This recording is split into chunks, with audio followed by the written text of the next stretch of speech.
What did you say to him, Mr.? Yeah, it's complicated because everyone's crushed. We came here to be out there, doing what those guys are doing right now. But just how resilient this team is. This team, we're not going to walk away as national champions, but we're going to walk away as a team that is one of the best teams, one of the best seasons, and giving the fans of UConn one of the best seasons we've been playing basketball at UConn since 1901. So we just told you. So, 120 years, this has been one of our best seasons. Unfortunately for us, we just get to watch this, not the race. Appreciate it.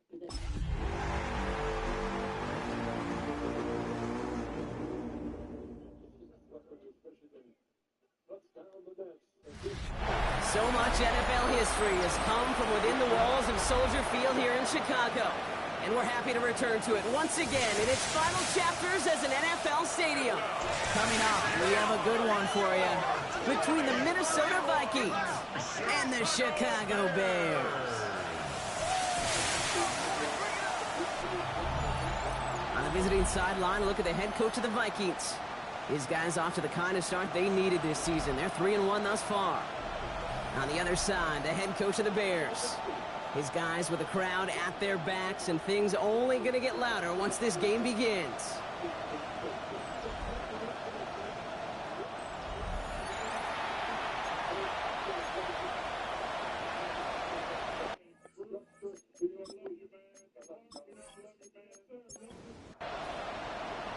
So happy you could join us today. I'm Kate Scott with Brock Heward. It is time for some football.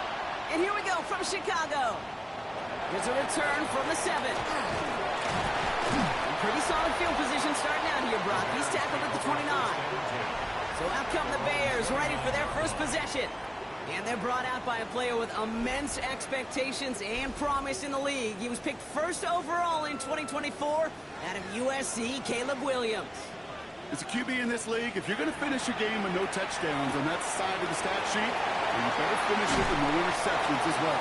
Even if last week was an uneventful contest for him throwing the football, he did what he needed to do to help them come away with the most important stat, the win.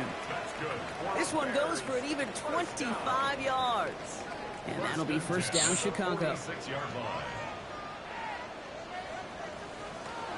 They'll run it with Travion Henderson. And he's going to take this down to the 31 before he gets taken down. A gain of 15 there. And it'll be first down Bears. New set of downs for him from the 31. First and 10 at the 31-yard line.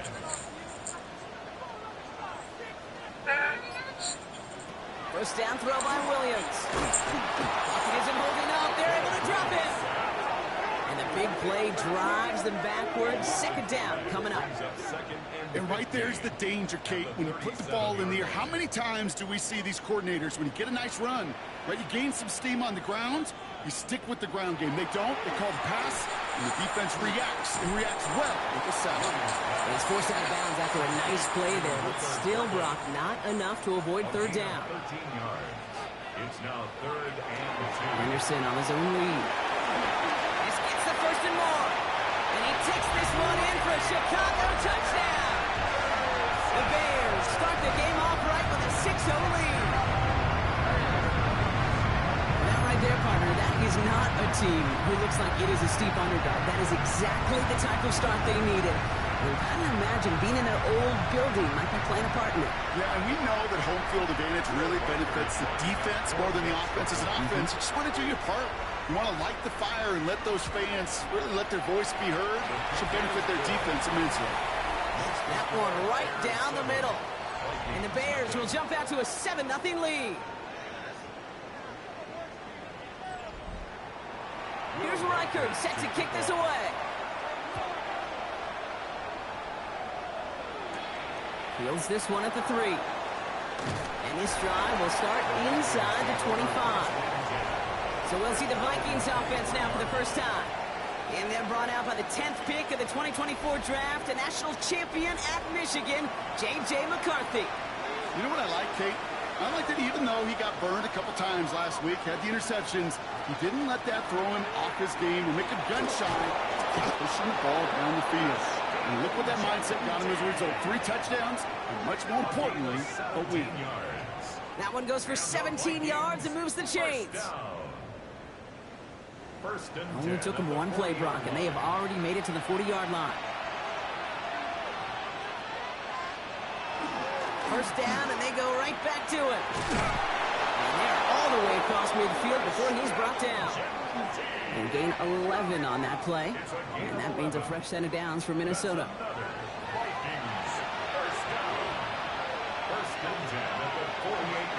Another give here to Genty. Much better job keeping him contained this time. He's going to be marked down right near the line of scrimmage. Man, some of these middle backers are so impressive these days, Brock. No problems at all for him to range downhill and cut that play down behind the line. Kind of the calling card of the position played today. They're not as big as they once were, but boy, can they run. As you said, whether it's downhill or sideline to sideline like that. He has this one past the 50 and will start downhill into Bears territory. McCarthy throwing on third down. Going deep here for the end zone. And this finds him in the end zone. Touchdown, Minnesota. The Vikings finish off their opening drive. It's an old adage, but it's a true adage. Speed kills. And gosh, I love that, Kate. Right from the jump, you don't wait to get your playmaker started. Get him the ball early and put a fear of God into this defense.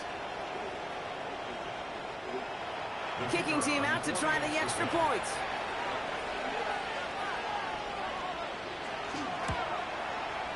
Right down the middle, it's good. And the Vikings respond with 7 of their own to tie it here early.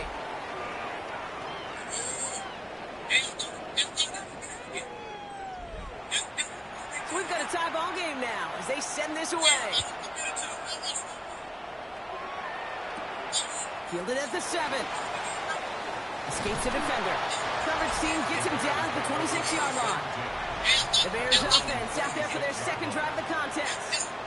They're trying to emphasize what worked on their last drive, which ended, Brock, in a touchdown. The Bears making their way up to the line. Here comes 1st and 10. Starting on the ground with Henderson. Massive hit. The ball's out. Scooped up by the Vikings. Nothing doing on the return, but the damage already done, partner. They take it away on the fumble.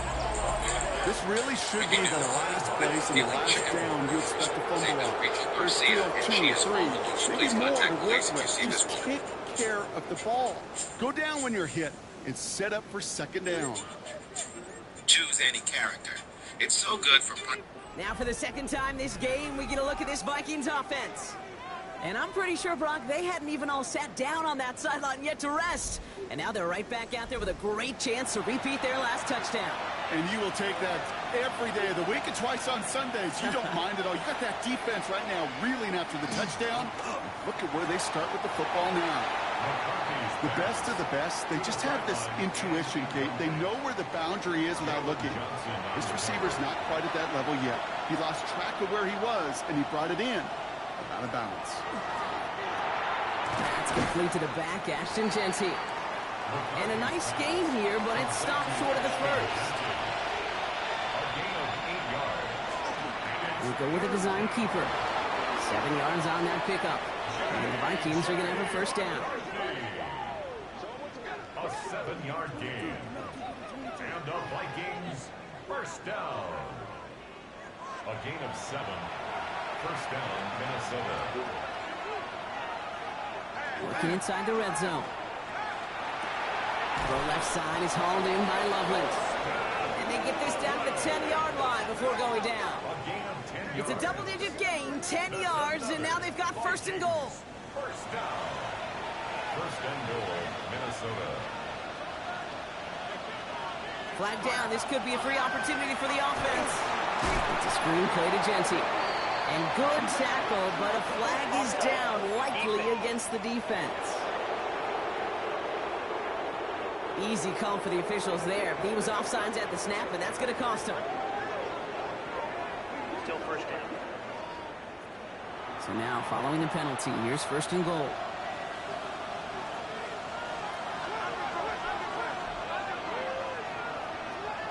From the shotgun, McCarthy. And he has the Minnesota touchdown. The Vikings parlay the turnover into a lead. When you reach the status that he has around the league, Brock, well, we all, at this point, expect him to be making plays like this when he's targeted down near the end zone. Yeah, I think the best thing I can say about this dude is he makes it look easy a lot of the time. And this game, trust me, is never easy. It speaks to how well he plays this position.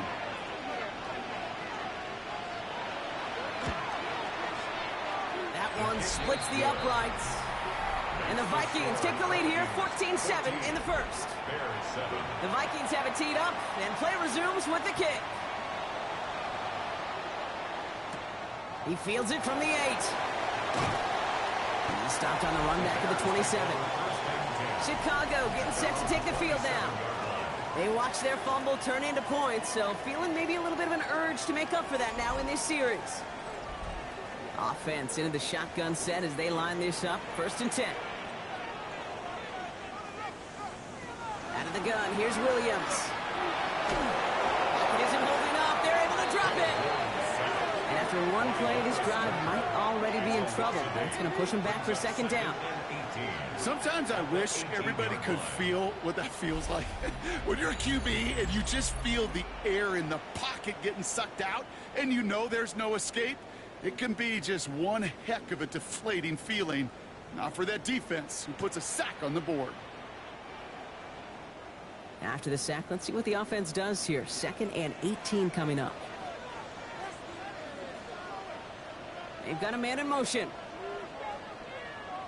Williams from the gun. That's incomplete on 2nd down. His first target doesn't lead to his first catch. And that's going to leave him with a tough 3rd and long. Sets up a 3rd down and 18. Here he goes, 3rd and long. They find his running back, Henderson. And that will not be enough for a 1st down. You know, I like the completion. You never turn down a completion. That's just not the right throw to make in that spot to move the chains.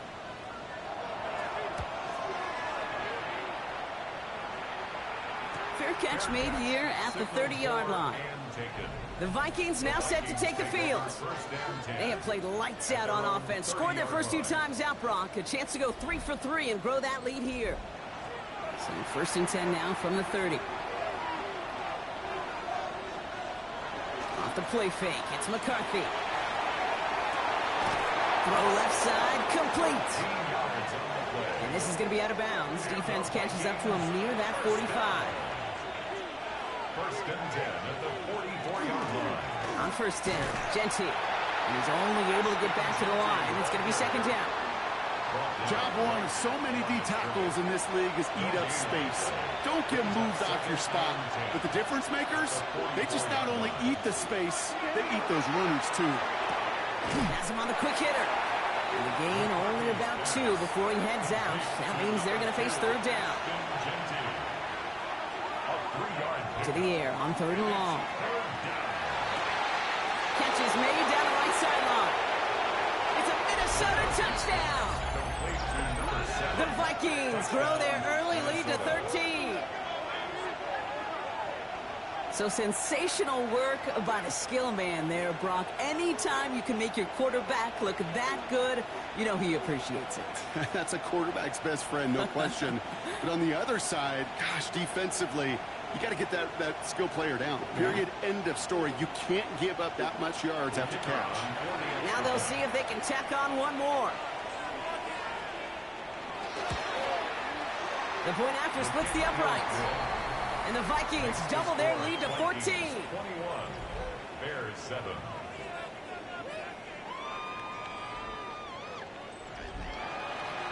The Vikings have it teed up, and play resumes with the kick.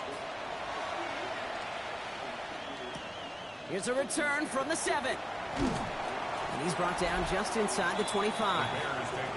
Chicago's offense trotting out there for another series. Their last drive didn't make it very far before they had to punt it away, partner, so hopefully this one has some better legs to it. Chicago bringing the offense to the line. It's 1st and 10. Williams on the play action.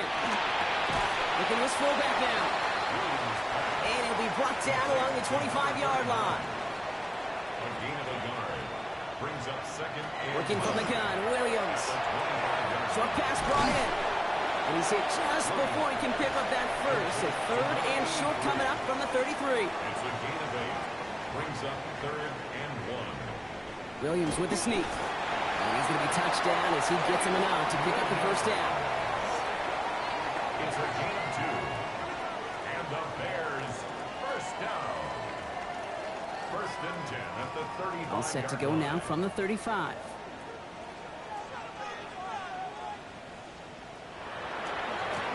Headed left, Henderson. Not a whole lot to speak of here, partner. 2-yard gain at most at 2nd down. Okay, that's a run that's ho-hum on the stat sheet, but if you see a bigger play on the ground later on, largely be because of a play just like that one, softening up the front and opening the door for a bigger gap in the future. It's complete, Cole Kmet. And he's going to just get this across midfield before he's taken out of bounds. That's good for a Bears first down. 1st and 10, he keeps it on the option. And Williams is going to get them the first down with a slide at the end of it. 14 more yards. That's first down now, ball at the 33. 1st and 10 at the 33-yard line. These two NFC North teams have played one so far. The Vikings have played to an early lead. Back to Soldier Field in just a moment.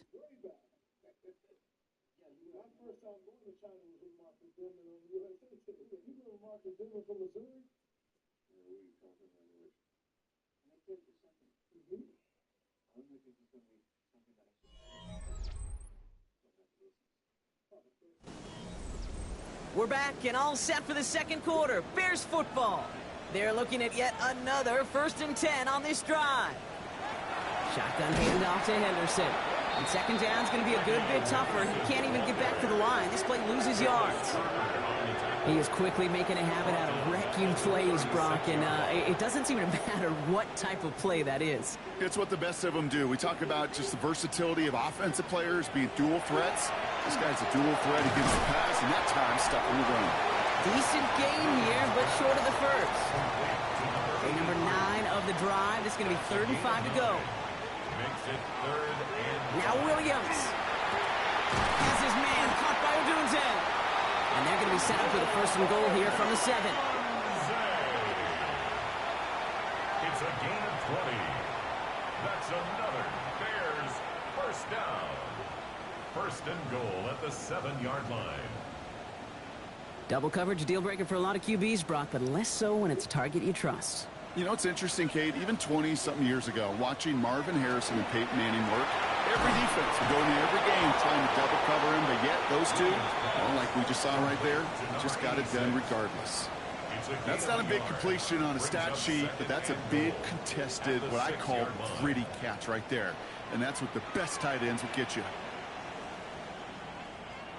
To the air yet again, Williams. He had it for a moment, but a great defensive play to jar it loose. Incomplete. Tough one to retain through that hit. And that brings up 3rd and goal.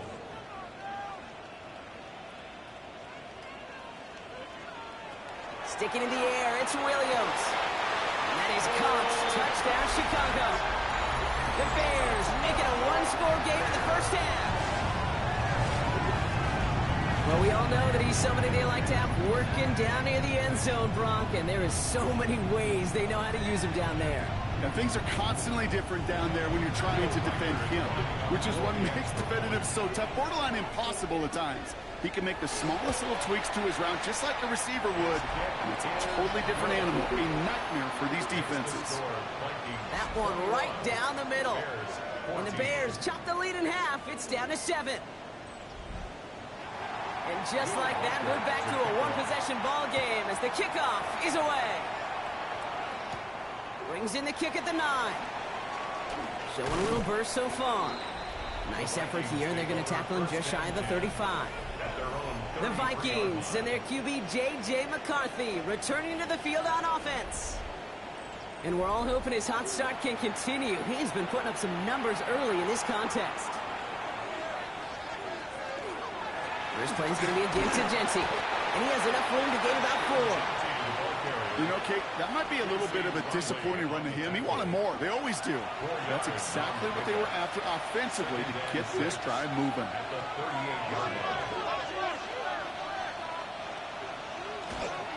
This is Gentile on second. And that plunge is going to garner a couple of yards. Quincy Riley up to make that stop. To the line. Here's 3rd and 3.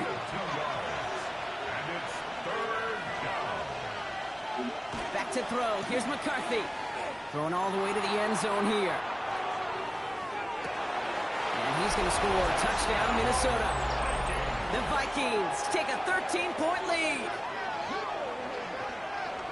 That's some good old-fashioned playground football. Even at the elementary school, find the fastest kid and let him run.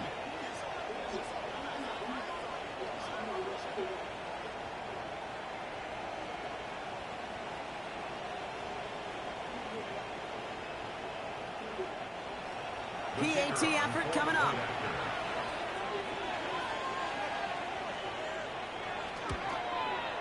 Extra point sent right down the middle. And the Vikings double their lead to 14. Bears 14.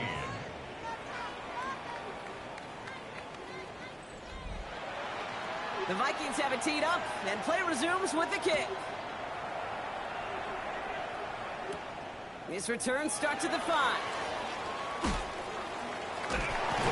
And they'll start this drive in good position, a little shy of the 40. The Bears and Travion Henderson back out there for their next series.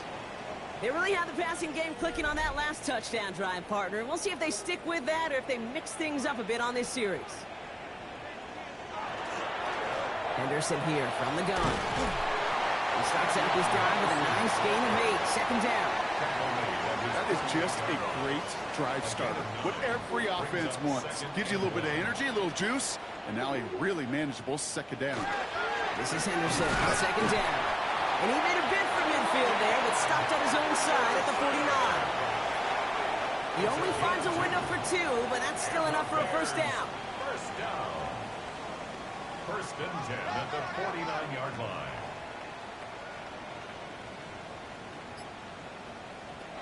To throw is Williams. That one is incomplete. Couldn't hang on through the contact. No surprise to see the quarterback go back to that well. That security blanket that's been his tight end all game long. But finally, this defense has an answer.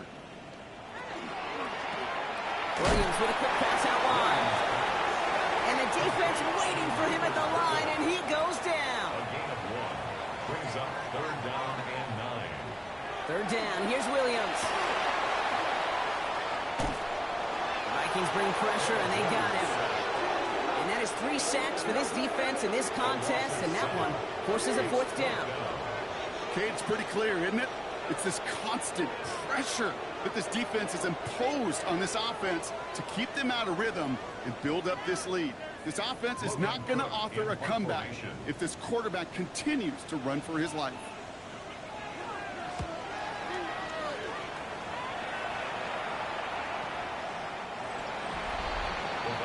The Vikings and their QB J.J. McCarthy returning to the field on offense. And at the pace he's begun the game throwing the football, Brock, he is in line for a special type of performance if they need to keep throwing it until the end.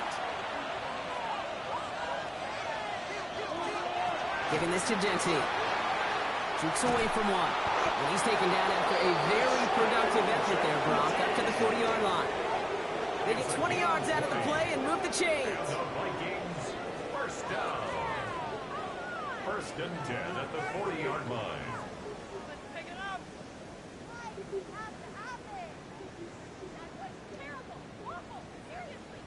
I'll tell you what, Kay, one of the things I'm most proud of coming out of broadcast are my O-line buddies that will hit me up during the game and say thank you.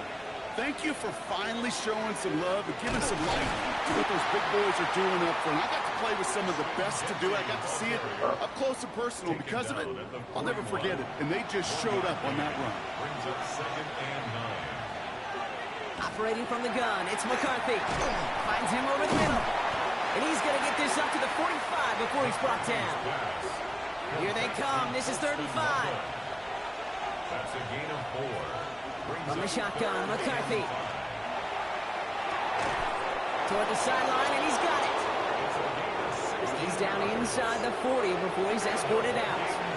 First down. First and 10 at the 39-yard line. Straight ahead with Genty. And he's into the front for a gain of about 2. I know that may look like a whole lot of nothing burger on the stat sheet, but those are the kind of plays, that inside run, that you see creative play action come off of later in the game. Completed over the middle. And he'll pick up enough to move the chains. And keep this drive moving, partner. Here's another first and 10. They'll run it from the gun. Not the way to begin a new set of downs, Brock, as they drop him behind the line. I talked to a bunch of different GMs, Kate, especially around draft time, and they all say the same thing. Linebackers are so hard to find. It's hard to transition from the college game that's in so much space to this game where you've got to play in a phone booth, yet have that explosiveness to chase a play on the outside down like that linebacker just did. This is Loveland working the right side. And he's brought down at the 17-yard line. Now we've got some whistles as a member of the Bears is shaken up and could use a look from the trainers here.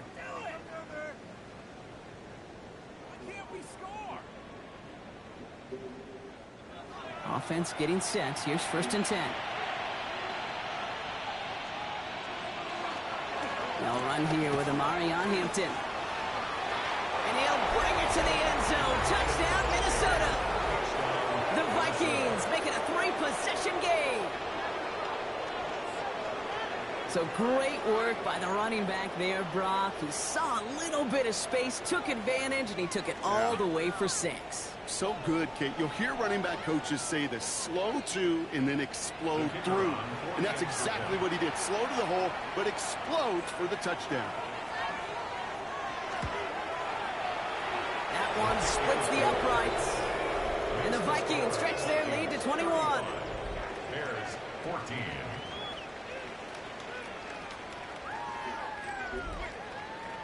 The Vikings have it teed up, and play resumes with the kick. Return coming from the 6. And that's going to set them up just beyond their own 20. The Bears and Travion Henderson back out there for their next series.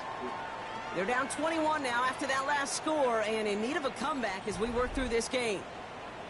Bears making their way up to the line. Here comes first and 10. Now here's Williams. Vikings get there. They're going to win this round. And nice work by the defense to start this drive out. It's a sack on the first play.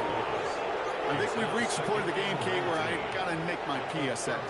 Protect the quarterback, and quarterback, protect yourself.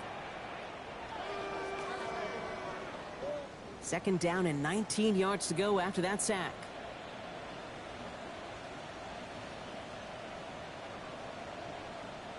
Now send their tight end right.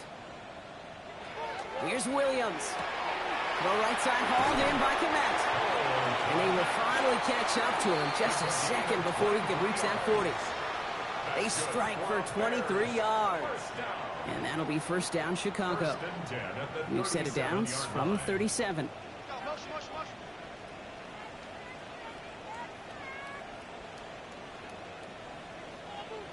First down throw by Williams. And he just hucks this one away. Wasn't going to risk a throw or force something. It brings up second down.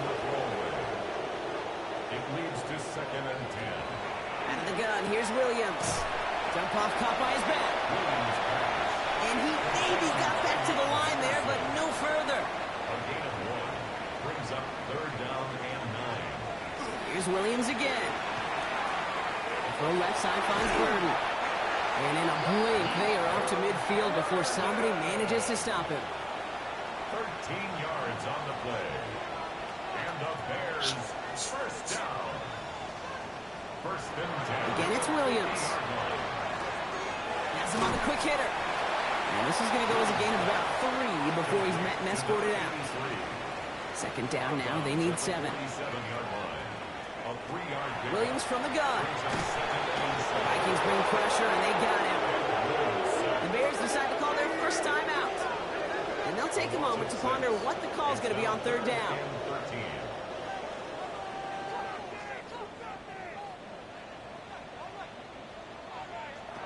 Third and long for him here. Odunze's got it right side. And they get this down roughly to the 34-yard line.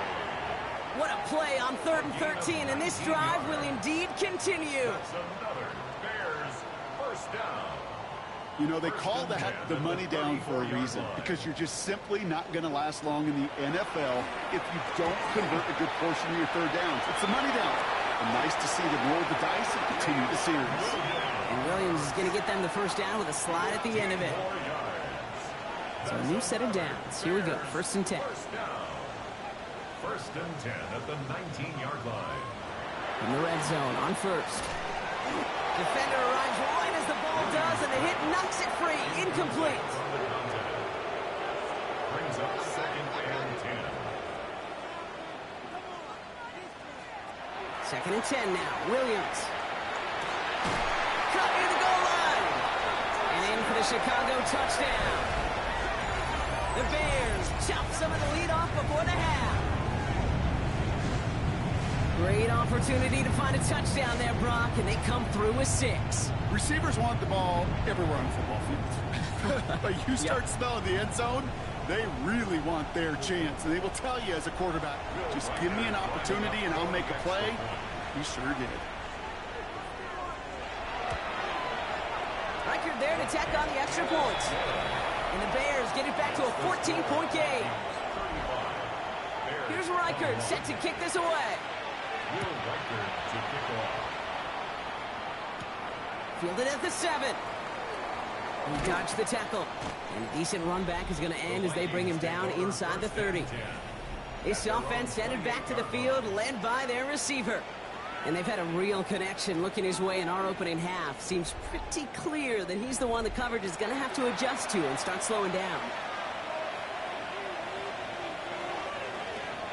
Looks like they'll play it safe with a run to the outside. And he will have this across that 40-yard line before they manage to stop him. The Vikings call a timeout. It'll be their first. They'll have 2 left to work with before halftime. And what a jolt to start that drive. They're up near the 45-yard line. 1st and 10. It's McCarthy. The left side is hauled in by Loveland. And he drives this across midfield and down into enemy territory. Just before halftime, we get a timeout taken. That is a textbook first down completion. Sets up 2nd and very manageable and creates space to take that shot downfield. From the shotgun, McCarthy. Short pass brought in. A solid gain there. Gets him across the 45 before he goes out. First and 10 at the 43-yard line. And this kick is good. He needed to get all of it there, and he did. And just before halftime, Brock, they're able to add 3 to their advantage. This is why those kickers are down there before the game trying those kicks in midfield. Kind of like Hooper shooting that half-court shot before half, because they believe, kickers do, that they're going to get an opportunity to be a difference maker. With that long kick, he certainly was. Looking to throw. He puts some air under it deep down the left. This final shot of the half will not connect. That falls incomplete. No time remaining in our first half. Okay, Kate, thanks very much. The first month of the season has come and gone. Some early surprises, some early disappointments as well. Let's get into it. Our look around the NFL starts now. Huntington Bank Field in Cleveland. It's the Browns at home to take on the LA Chargers. And it's the Chargers defense that comes up with the big play here. They force the fumble, they scoop it up, and instead of giving up points, they're scoring points all the way the other side of the field. Touchdown, scoop, and score. The Chargers move to 3-2 as they get back above 500 with the victory.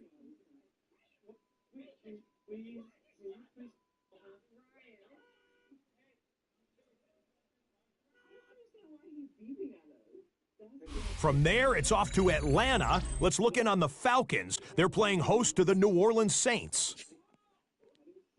And here's the Saints running back. He's going to hustle his way to the end zone, 10 yards on the touchdown.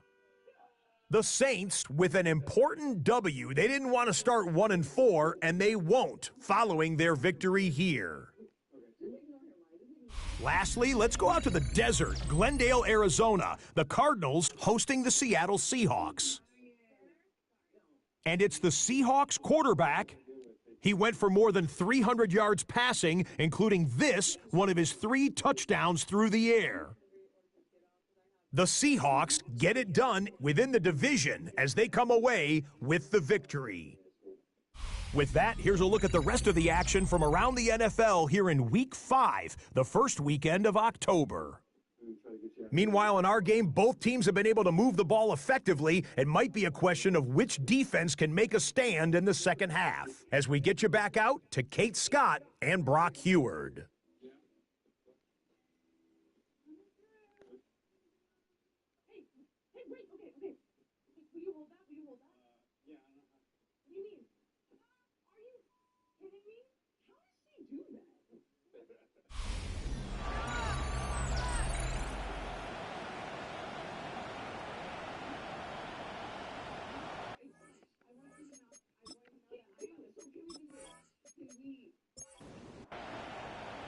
Here's Reichert set to kick this away. This one's fielded at the 4-yard line.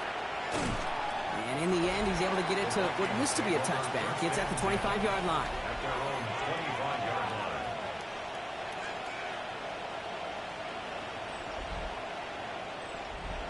Vikings to the line now. Here's 1st and 10.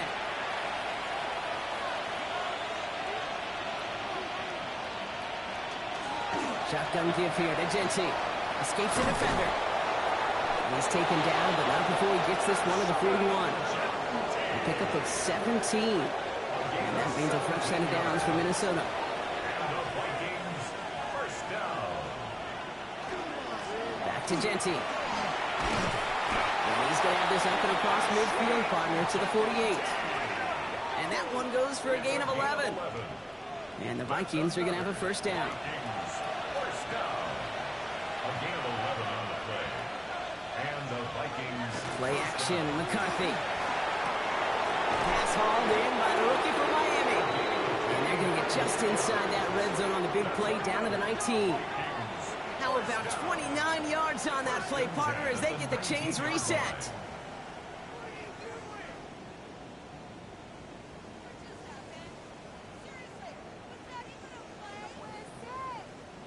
I think my favorite part was the magic he worked after the catch. The way he took the completion and made so much more out of it by adding all the extra yardage. Can't slip that initial tackle. Stops made for no gain on that first down play. And it's not just you quarterbacks, Brock Heward, who got to have short memories. You tell me this too. Defenses need them sometimes as well. Yeah, 100%. You give up a big run, well, too bad. No time to dwell on it because you got to line up, buckle up that chin strap, and try to knock them backwards. Last pass unsuccessful, and they have 3rd down here. To the air on 3rd and long. Flush down out to his left. Shoots away from one. And he's going to have enough for the first down. Not by much. He got it. That's all that matters. Sets him up with a 1st and goal. 15 yards. And the Vikings, first down. Looking to throw. McCarthy. And he takes this in. Touchdown, Minnesota. The Vikings grow the lead coming out at halftime.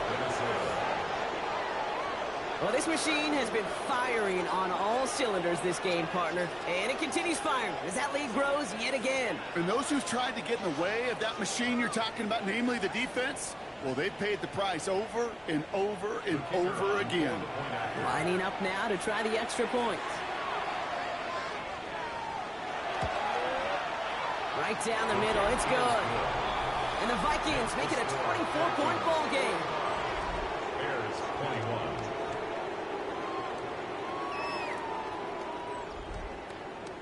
The Vikings have it teed up, and play resumes with the kick. Return starts at the 9. And pretty solid field position starting out here, Brock. He's tackled at the 29. The Bears about set for their next possession. That score pushed the deficit to 24, so every opportunity to chip away at it important as they take the field. Chicago bringing the offense to the line. It's 1st and 10. It's Henderson on the give. And he'll come up with a gain of 3 on the run up the middle. That's one of those sneaky little runs, Kate, that gets you enough yards to create some doubt into that defensive coordinator. You could stick to the ground. You could throw beyond the sticks. It really creates an indecision now defensively. Excellent play defensively as they get to him behind the line. That's going to bring up 3rd down. Kate, I'll never forget walking into the Hall of Famer Dwight Freeney's meeting room with those defensive linemen. The late, great John Tierlink, his coach, he had a little sign up in his office, and it was sacks, and that money sign was the S, because ends and D linemen make their money with sacks. But you win games when they stop the run like that for a tackle for loss.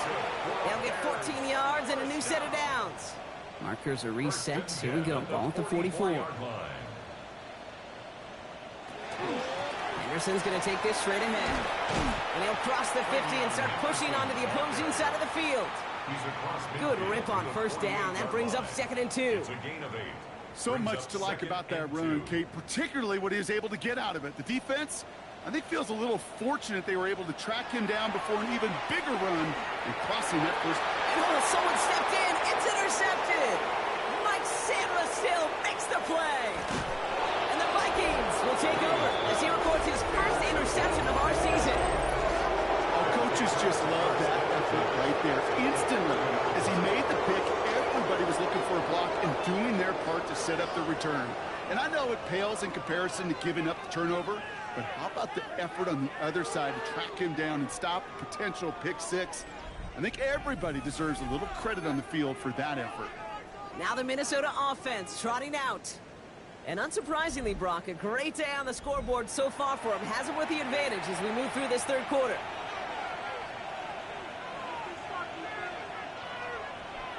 Here's McCarthy on 1st and 10. He had it for a moment, but a great defensive play to jar it loose, incomplete.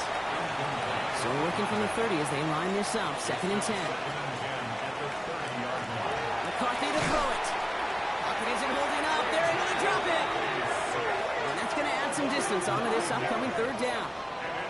As much as we talk about offenses wanting to stay ahead of the chains, they want to stay on script. Well, a defense, they want to rip that script up. And a sack like that, creating 3rd and extra longs, it's exactly how you get it done.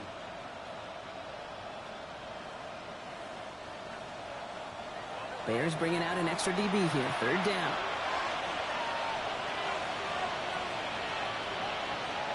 Here he goes, 3rd and long. Finds him over the middle. And this one won't get there. Looked good, but the stop is made just before he could get the first. A big gain on the play.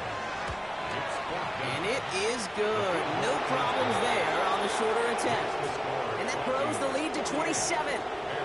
What a season this guy is having. Yet to miss on a field goal this entire year. And I really hope I didn't just jinx him. That's going to be taken in at the 8. And he's brought down just beyond that 25-yard line. The Bears and Travion Henderson back out there for their next series. And this has become must-score territory now every time out as they trail by a full 4 possessions in this 2nd half. Henderson on 1st and 10. He picks up 5 on that 1st down run, brings up 2nd down. He's tackled at the 32-yard line. It's a pickup of 6. Brings up 6. Working from the gun, Williams. It's his running back. And this is going to be out of bounds. Defense catches up to him near that 45. Markers are reset. Here we go. Ball at the 44. And the Bears, 1st down. Williams on 1st down. It is caught left side. And they're going to haul him down just shy of the 40. Bears, 1st down. 1st and 10 at the 40. Give now to Henderson. And with a nice gain, he runs him down inside of field goal range. It's an 8-yard pickup, and they're going to have 2nd and 2 next. 8 yards on the pickup. Brings up 2nd and 2. They send a man in motion. 33-yard line. Williams with a quick pass out wide. And he's going to work this down to the 32. Dallas Turner there to bring him down. Brings up 3rd and 1. He's going to keep this one. And they're going to down by contact as they've got enough for a new set of downs. It's a gain of a yard. That's another Bears First down throw by Williams. Kinetik's got it, left side. And he stopped just before he reaches the red zone at the 21. A gain of 9 brings up 2nd and 1. Off the play fake, Williams. And he doesn't see a window he likes, so he just got rid of that one. And it brings up 3rd down. Brings up 3rd down and 1. He has it on the QB sneak. He's going to be touchdown as he gets him enough to pick up the first down. Gain of 2. That's good for a Bears first down. Looking inside the red zone. Setting up the screen with Henderson. And he takes this in. Touchdown, Chicago. The Bears shrinking the lead some in the 3rd. Well, Brock, this one has not been good to them so far, but they are still fighting and able to get in there for 6. Just a drive that was all about scratching and clawing. As much as anything, Kate, it was just a pride drive to go and get your job done. Reichert on for the point after.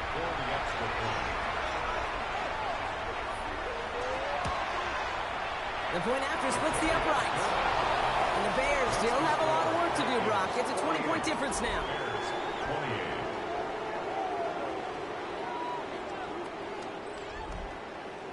Here's Reichert set to kick this away.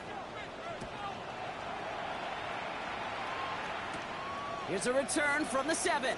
He dodged the tackle. He's brought down at what looks like the 24-yard line. The Vikings and their QB J.J. McCarthy returning to the field on offense. And he'll be happy to keep letting it fly as much as he has all game. Look at these numbers. They show just how effective he's been in captaining this offense. Starting this drive with a design run. And he drives that broke backward on a gain of 4. That is simply a stay-on-schedule kind of run. Nothing more, nothing less, just right on schedule. 2nd and 6. From the shotgun, McCarthy. He's going to loft one deep to the left. That's complete inside the 35. It's a huge pickup on the play. And that means a fresh set of downs for Minnesota. 1st and 10 at the 30-yard line.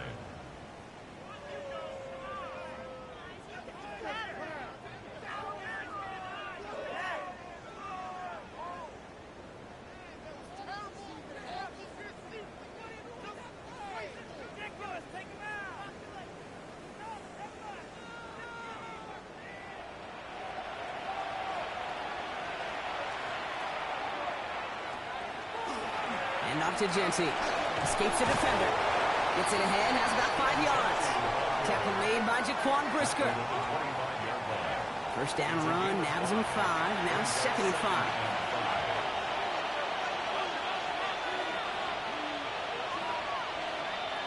Operating from the gun, it's McCarthy. He's going to keep it this time. And McCarthy slides to the ground here, but not before picking up the first. A gain of 9 yards. And the Vikings first down. A gain of 9 yards. First down, Minnesota.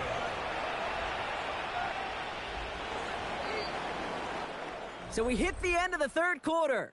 The Vikings hold both a football and a solid lead as they try to close this one out.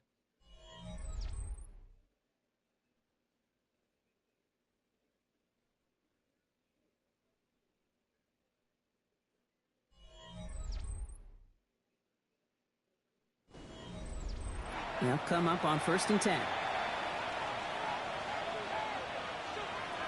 Here's McCarthy to throw. Has him on the quick hitter. And he has it down to the 8-yard line on the play. Just a yard left to go on 2nd down. Back to throw. Here's McCarthy. Toward the side of the end zone, but that one's incomplete. 7th play of the drive now as they need a yard here on 3rd down.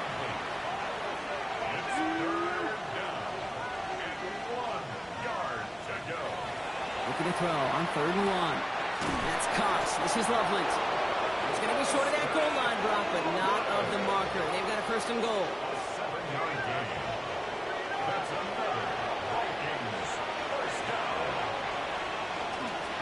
Here's Genty. And he gets in. Touchdown. The Vikings keep adding to that 4th quarter lead. Touchdown, Well, Brock, not much to say other than the fact that this offense on point. They're just clicking today. Just rolling. I mean, this is clinic. This is what I call teaching tape. Being well prepared, and more importantly, going out there and executing at a high level. That one right down the middle. And the Vikings grow their lead yet again. Bears 28.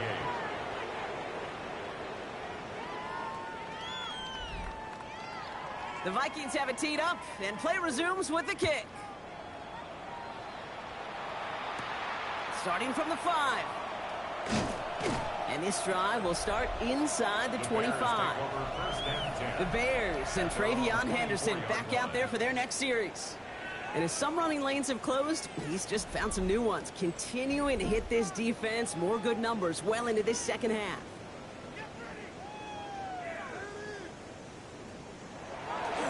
Starting on the ground with Henderson. This drive's quickly headed in the wrong direction. First play set down behind the line. That's why you often see some mix, some high percentage pass plays on 1st and 10. You got to keep a defense honest. They're always looking for a run in that situation and a chance to stack them up for 2nd and long. That one is incomplete. Couldn't hang on through the contact. Well, he already has himself one interception in this game, partner, and throws like that are going to find him another if he isn't careful. Yep, those are the throws you want to intersperse and sprinkle into your passing game, because if they become the norm and you're constantly thrown into coverage, that's when one pick becomes 2, 2 becomes 3, and on and on. And the Bears. Williams to throw on first. He'll check this one down, complete to the fullback.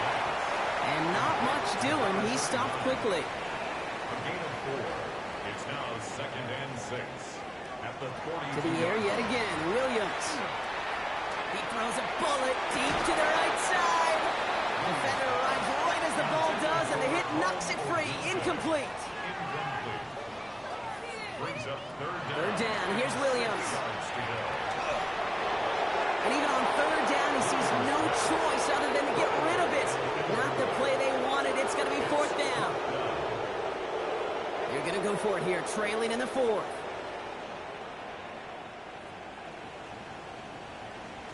Desperation time here. He's got it to his running back. And the tackle's made just beyond midfield at the 48. It's a gain of 11. That's good for the Bears. Again, it's Williams. Short pass brought in.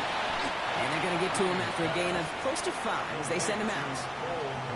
Offense to the line for 2nd down. 42-yard line. A gain of 5. Here's Williams again. He had it for a moment, but a great defensive play to jar it loose. Incomplete. Then incomplete. Brings up 3rd and 5.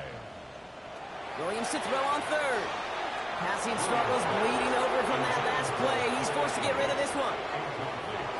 Now can't blame him looking at that scoreboard, right? Might as well go for this on 4th down. Sticking in the air, it's Williams. No good. The pass goes incomplete, and that lengthy drive ends with nothing but a turnover on downs.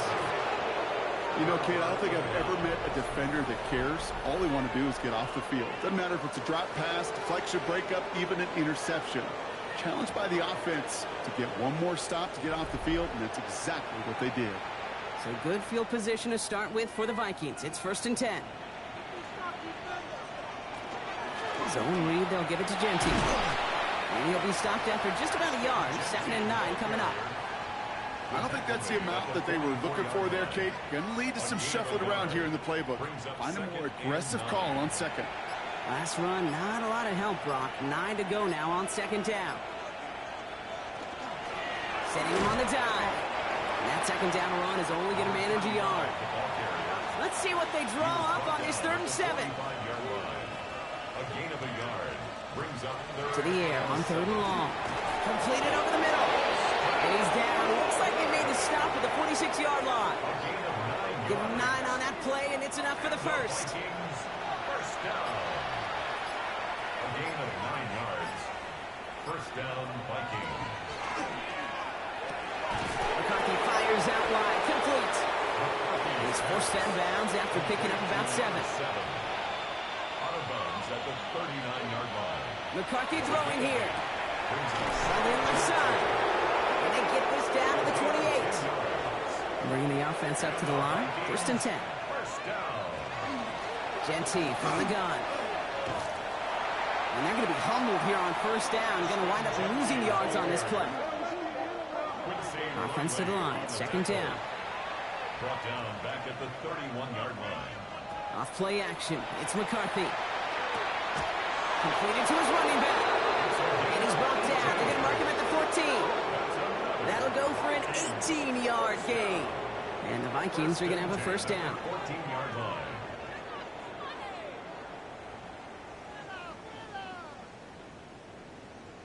A play like this, that's exactly where you want to get him the ball. Right on the outside, where he's got the space and a lot more room to work. From the red zone now. Throws caught.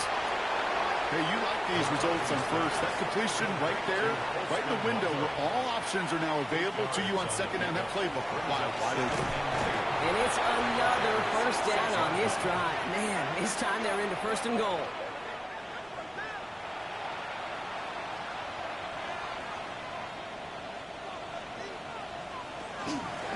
Another give here to Genty. And he's brought down by a collective effort there. Only 1 yard on the carry. Hey, I get it on 1st and goal, right? A lot of teams like to be conservative and limit risk.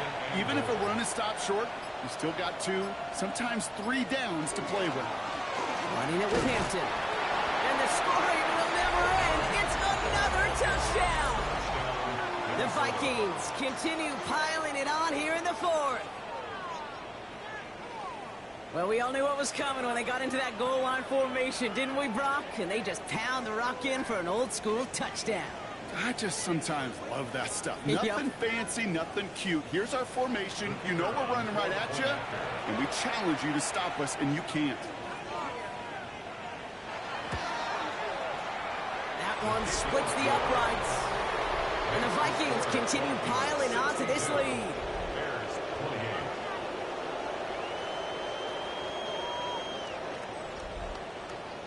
The Vikings have it teed up, and play resumes with the kick. Has this at the 6. And he's brought down just inside the 25. The Bears offense now heads back out to the field. And scoring hasn't been the issue for him, Brock, but it has been impossible to hold pace with the offense on the other side of this football field. And we know they can't get this all back in one play, but they better do it with a sense of urgency. Still 10 to go. 2nd down now from the 23. Makes it 2nd and 10. Working from the gun, Williams. Pocket isn't holding up. They're able to drop it. And that pushes them back. 3rd down coming up. This overwhelming pressure and these sacks after sacks after sacks. Well, it's built this lead, and you know it's the way they want to finish it. Vikings sending out nickel coverage here on 3rd down. 3rd and long for him here. They want him again, and he goes down again. And a couple of really good plays, Brock, made back-to-back behind the line to bring up 4th down.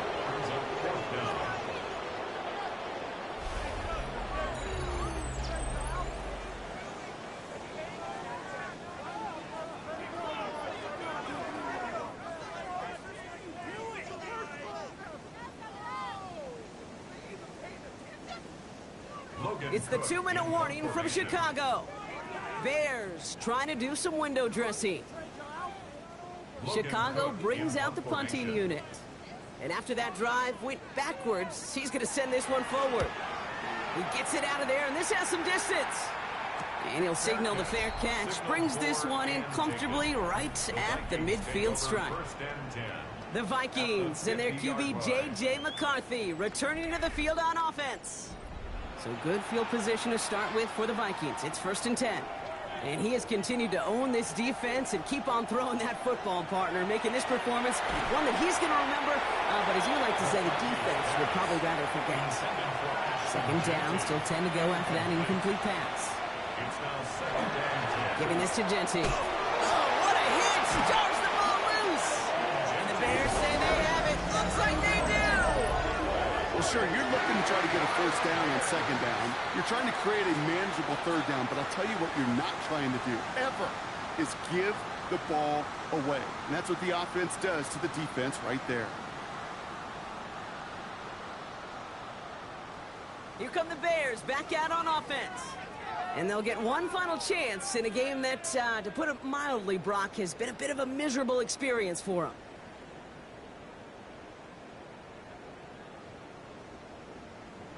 Williams on the play action. That one is incomplete. Couldn't hang on through the contact. Well-timed strike by that defender to knock it free. And now they face second down. Out of the gun, here's Williams. Trying to push deep downfield. It is caught at the 20. And they bring him down, but not before he advances it all the way to the 20. First down, Williams. Throwing the out route complete. And he's brought down inside the 10 at the 9. This offense in position now. It's first and goal. First and goal at the 9-yard line. They kick the running back in motion. Williams from the gun. And it won't matter in the end, but nevertheless, he's in for the late touchdown. The Bears making the scoreboard look a touch better. Now, this one has been a long game, no doubt. But, hey, something positive to look back on there. But they didn't quit, Kate, and I know that sounds a little cliche at this professional level, but it really is an important thing. This one will still hurt, but they showed some execution and fire.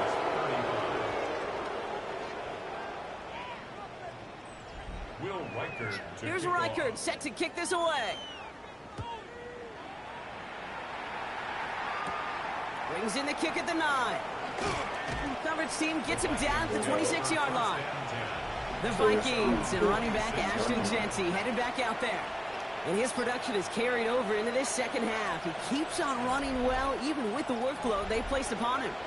First call here coming from the shotgun.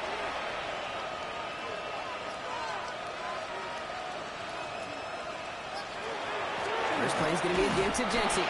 Now even a great game is going to have its lesser moments. You can't get anything out of that carry. Stop for no gain. Well, nothing doing on the last run. It's second and 10.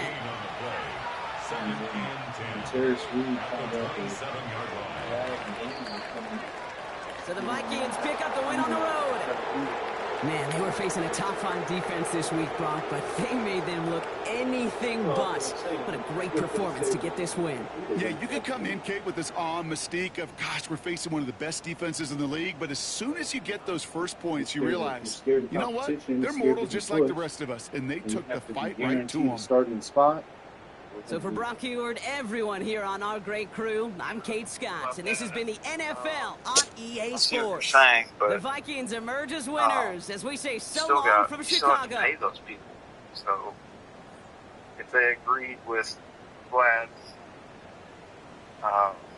Danny Wolf, I think he kind of got pushed out. Yeah, but he was already on the team. He didn't have to leave. It's not like they revoked his scholarship. It's not a bad deal for anybody, really, because... no, I mean, I don't blame him for leaving. I get it, but, like, bro, like, you could have stayed around. You could have competed. You could have been a national champion. Yeah, that is a side story. But he did go to UConn, who's been winning championships, and the money probably didn't work out once we had our two bigs. So it's kind of sad to see, but it's whatever. He had a good game. Our bigs had a good game. It's really about Vlad and Wolf, though. But did you watch any of the YouTube channels? I popped in a couple here and there. Yeah. Which ones? I jumped in like 4 or 5 different ones for like 5 minutes apiece, and then I went and took a shower. Yeah. That's what I wanted to do. Just like pop in. Like, I saw someone in one of the chats said, is Dusty May the Kurt Signetti of college basketball? I said, no, Kurt Signetti's the Dusty May of football.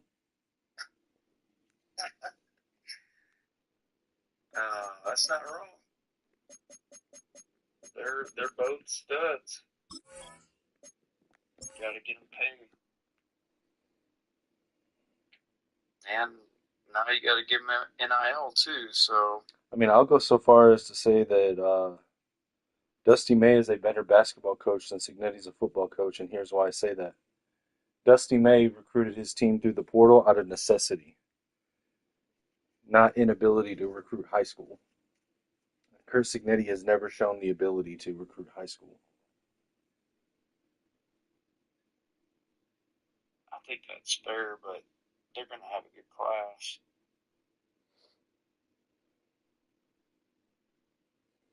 Like, I don't expect Dusty May to go every year in the transfer portal and pull out 5 starters. Like, Right. I but think you're onto something. But that's exactly what Signetti does. That's why I've said for a couple of years now that it wouldn't work at Michigan because we can't get upperclassmen. Yeah, I think you're onto something there. I don't agree with the way that it was worded, but Dusty May did it in the portal versus Signetti did it coming from another team. Well, I mean, he did it in the portal too. players I mean, in year 2, he lost a lot of It's the both. JMU guys and went to the portal. But my point is that he didn't recruit any high school guys. Like Dusty May came in, he still got high school commitments, but he didn't. He came in and inherited a team with what, 3 guys on it. So like he had to go to the portal. But along the way, he's shown the ability to recruit high school at a high level. Signetti went to Indiana. His first year, his team was like 70% JMU guys. And then second year, he just hit the portal. He had like the 80th high school class in the country because he just went to the portal. Yeah. And I don't see Dusty May doing that going forward. Like he'll go to the portal and get 2, 3, 4 guys maybe. But like he's not going to go get his entire starting lineup from the portal. I don't think you'll see him do that. You'll see him do that again. To me, the Dusty May thing is a little bit over my pay grade because you've got they're cutting down on they're trying to do legislation on the transfer portal and NIL, and it's going to go right to the court again, and they're going to lose those, and they're going to. I think people are losing the point of the whole Donald Trump NIL executive order. Like everybody knew, including Donald Trump, that this is going to be he's going to sign it, it's going to get challenged in the courts, and he doesn't actually have the power to do what he wants to do. But what it's going to do, or hopefully is going to do, it's going to spur an action from Congress to make it legal exceptions for college sports where they can start down the pathway to a CBA. Yeah. That without any of the schools or agents or players having to expose themselves to lawsuits and stuff by being the first people to walk through the door. Yeah, I agree with that. So I mean that's the whole point of what Donald Trump is doing. Like nobody, including Donald Trump, thinks that the executive order is going to hold up in court. I mean that was reported back when he met with Saban like 3 months ago. Yeah, but it could get us closer to a solution. Yeah, it's going to kickstart Congress taking action, which is the only other way to get to a CBA. So it's either Congress steps in and gives exceptions to college sports with certain laws to where they can move forward towards a CBA without the lawsuits, or a school or a conference has to be the first one to walk through that doorway to get to the CBA. But when they do that under the current laws, they're going to expose themselves to lawsuits. So no, like that's what we went over with that video, months ago. Like it's nobody wants to be the first one to walk through that door because it's going to open them up to lawsuits. Yeah. But ultimately it's going to be better for everybody outside of like the top 2 or 3% of NIL earners in the sports. We need financial incentive for agents, universities, and players to fix the current rat's nest. of the model that we're in. Yeah. That's what we need. That's where we got to get to.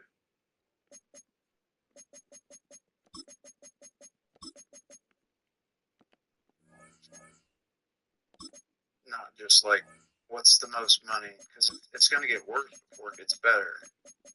Like next year, every person on Michigan could be in the portal. I don't think That's how fast it can elevate or escalate. Yeah, I don't think that'll happen. I mean, we're not far off. We had like probably a third of the team in the portal.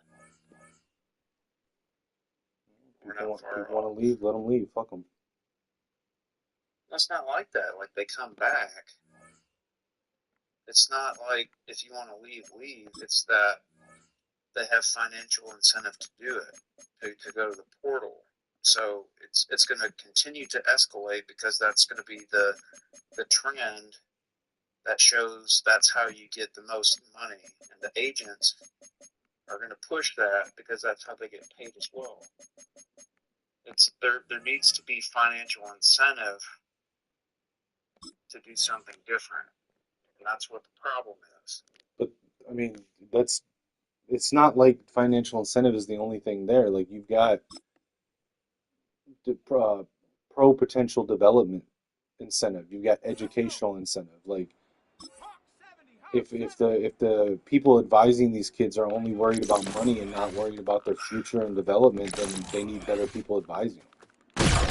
Yeah. It's just not the way that it is right now in society. Like, my nephew he literally used the words, he was pissed off that Trump did was doing the executive order. Like, the way I handled that conversation is like, because, one of his buddies is a big recruit. He's a year older. And I just kind of, like, walked back to, well, and he was talking about, like, agents and stuff. And I was like, well, really what matters is how you do in camps after your next year. Because that's when, like, I said, I don't think you really need an agent right now. He kind of agreed with that. And I said, all that really matters is how you do in camps after the season. Because you're going into your junior year. Well, someone needs to educate him that he'll actually win out more with a CBA than he will without it. So this executive order is actually good for him. That's what I told him. I said it's a good thing. It'll get him guarantees. It'll go right back to the courts. It'll hopefully push us closer to a CBA. Right. It'll give him more guarantees, more protections, and everything. Unless he's gonna be one of the like top NIL earners in the entire country in his class. No. Then he's actually gonna be better off with the CBA. So why would that piss him off? If he's pissed off about that, somebody needs to educate him. No, he'll be a 4-star or 3-star.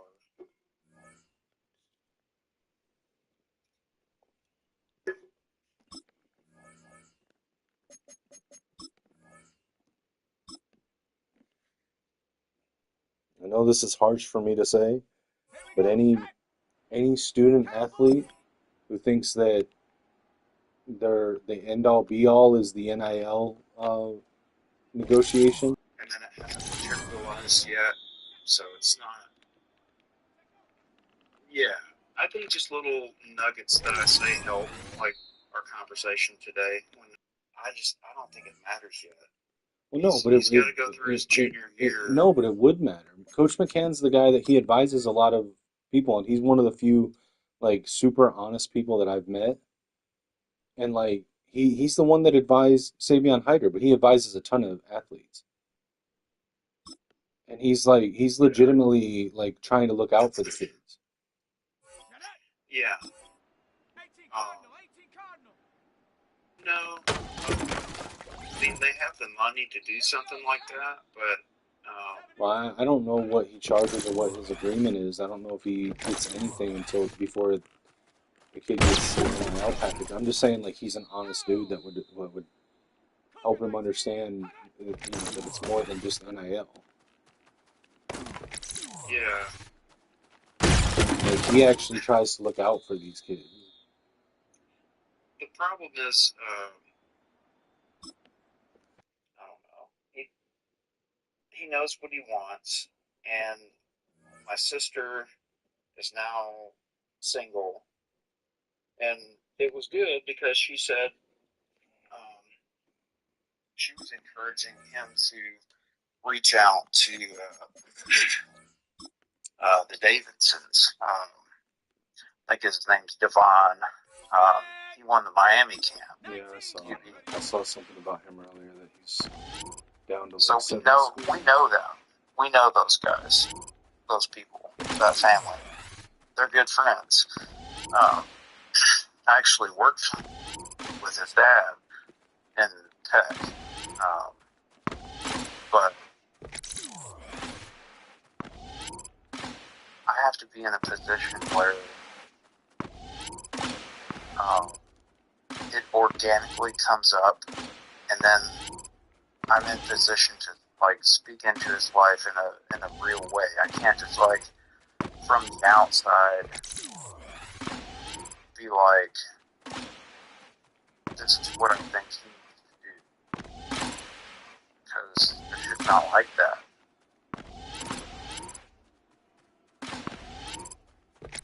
I mean, you're his family. He won't take advice from you. I mean, he would, but um,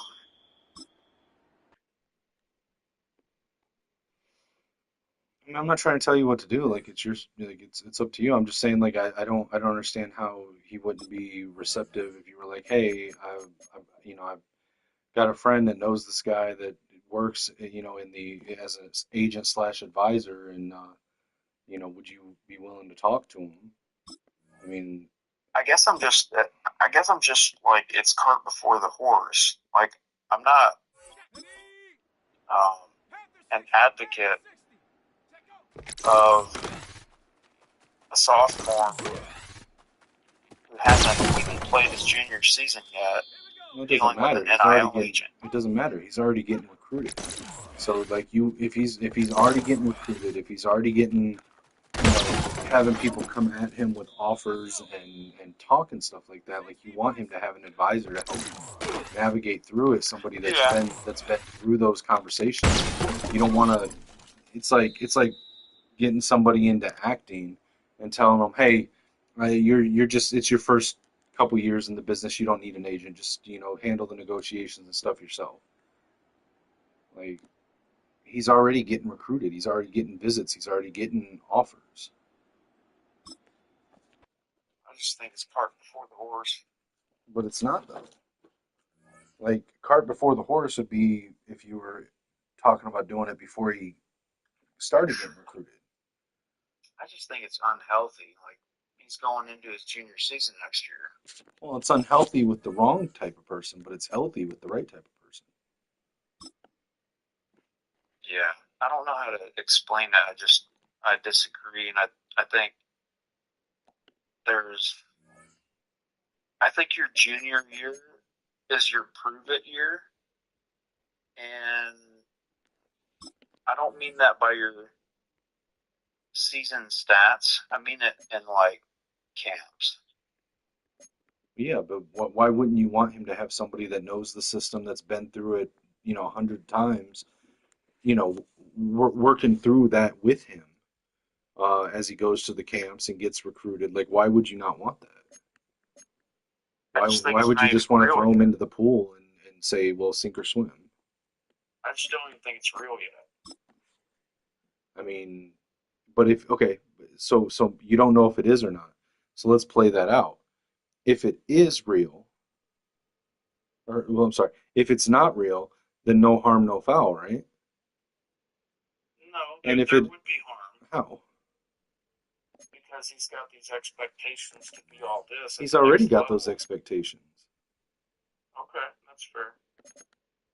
So like it doesn't even have to be Coach McCann, but I'm just saying like an advisor isn't going to suddenly make him get those expectations. He's already got them. And if it is real, do you want to look back and say, well, I should have realized it was real a year or two earlier, and I didn't? Do you want to look How back and much say is that? the guy? I don't know. I don't know what he charges at all, but I can reach out to him if you want. I I, Because I just know that not a five-star. no, I just know that he's an honest guy. I can reach out to him. I don't even know if he'll respond. Like I've talked to him a handful of times, but it's not like I'm friends with the guy. Um, I've had like 3 conversations with him. I mean, he's a nice guy. It's just like I said, he's one of the few people that I've met in the advisor slash agent role that is like legitimately like a good dude. And he's been through it. Like if I had a son that was going through it, I would want him to talk to him. Like maybe he talks to him and he says, I'm not the right guy to help you with this. But maybe he talks to him and sees where he can help him. I don't feel like there's any drawback to it. It's not like it's not like you're, take advantage of because she makes a lot of money. well, no, but what's more likely to get for your nephew and sister to get taken advantage of? An agent that would potentially be working for them, or an advisor that would be working for them, or schools dealing with them, general managers dealing with them without an agent? What situation is more likely for them to get taken advantage of? You can ask the guy, see what his workload is. I mean, I'm just giving you my opinion. You don't have to do it. Like, I'm not No, trying to. listening. I'm listening. I didn't initially agree. I'm just listening. I hear your honest concern, and if you want to play that out and reach out to him and ask, there's an opportunity available. Sure. Can you text me just like basic information about your nephew? You don't even have to give me his name yet. Just like class, position, sort of what you know as far as like where he's at in the process, like anything that you think he should know, just kind of up front. When I reach out to him, like, hey, I've got this friend whose nephew is a high school recruit, 3 or 4 star. Like, give me the information that I should be able to tell him to say, hey, would you have to, would this be someone you would be willing to reach out to? Do you have the time to do it? But like, just shoot me a text with the relevant information for that, and I'll reach out to him in the next couple of days. Let me before I do that, let me talk to my nephew and my sister. Sure. I mean, I'm to let him know. I'm not trying to get anything from him. I just think that he's a good dude. You're my friend, and if there's a connection that can help him, that's all I'm trying to do. Like, I have no outside of the slight interest myself into getting into advising and agenting and being like sort of involved in it, and like not in his, but I'm just saying involved in the thing, like that. I don't have any interest in him, in his money or anything like that. Yeah, let me feel it out and probably talk to my sister first. Yeah, that's fine. I don't know. It's just it just needs to happen organically. Well, I mean, and like I said, I mean, I'm not proposing anything more than, hey, would you be willing to have a conversation with this guy and see if there's something there that he could help you with, or if it's a right fit. Like a conversation doesn't cost anybody anything. Yeah. I mean, there's no promises being made, there's no guarantees being made. It's literally just a potential connection. Yeah. gotta understand I'm a little protective about this. Yeah, that's fine. I and like I said, I'm not trying to tell you what to do. It's very easy and simple for me because like there's no ulterior motive for me. There's no agenda. There's no if I didn't think this dude was like a legitimately good person to advise somebody, I wouldn't even be talking about it. Yeah, I know.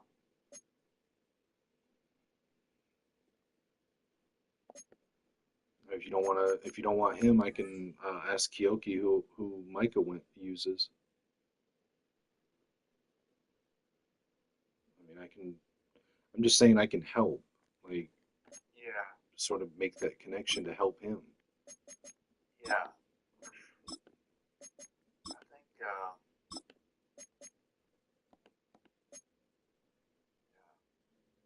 I don't know a good way to explain it. I think like what I have to show for my life, um, they don't, they may not know the resources that I have.